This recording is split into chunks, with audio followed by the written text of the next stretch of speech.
राज्याचे मुख्यमंत्री माननीय नामदार देवेंद्रजी फडणवीस साहेब आणि उपमुख्यमंत्री व पुणे जिल्ह्याचे पालकमंत्री माननीय नामदार अजितदादा पवार यांना वाढदिवसानिमित्त आमदार माऊली कटके यांनी शुभेच्छा दिल्या आहेत। या शुभेच्छा दिल्याबरोबरच त्यांनी शिरूर हवेली मतदारसंघात झालेल्या व होत असलेल्या भरीव विकास कामांचा आढावा देखील सादर केला आहे।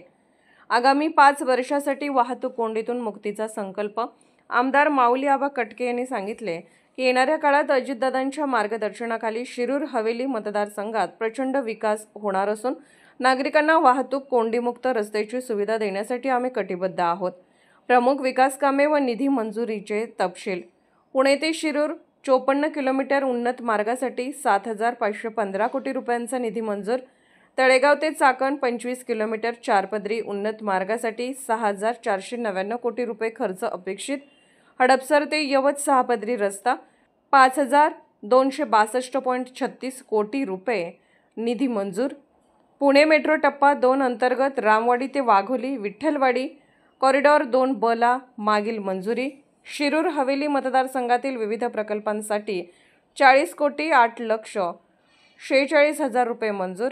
मुख्यमंत्री सहायता निधीतून आरोग्य उपचारांसाठी भरीव मदत।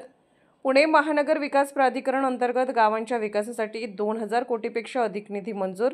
वाढदिवसानिमित्त विशेष आरोग्य शिबिर। मुख्यमंत्री व उपमुख्यमंत्र्यांच्या वाढदिवसानिमित्त शिरूर हवेली विधानसभा क्षेत्रात मोफत आरोग्य शिबिराचे आयोजन करण्यात आले आहे। स्थानिक नागरिकांनी आपल्या जवळील प्राथमिक आरोग्य केंद्रावर जाऊन मोफत आरोग्य तपासणी करून घ्यावी असे आवाहन आमदार कटके यांनी केले आहे। एकच ध्यास शिरूर हवेलीचा सर्वांगीण विकास। अजितदादा पवार यांच्या दूरदृष्टीतून व देवेंद्र फडणवीस यांच्या अभ्यासू नेतृत्वातून शिरूर हवेली विधानसभा मतदारसंघाचा चेहरा मोहरा बदलण्यासाठी भरीव प्रयत्न सुरू आहेत। या विकास यात्रेला नागरिकांचा भरभरून प्रतिसाद लाभेल असा विश्वास आमदार माऊली कटके यांनी व्यक्त केला आहे।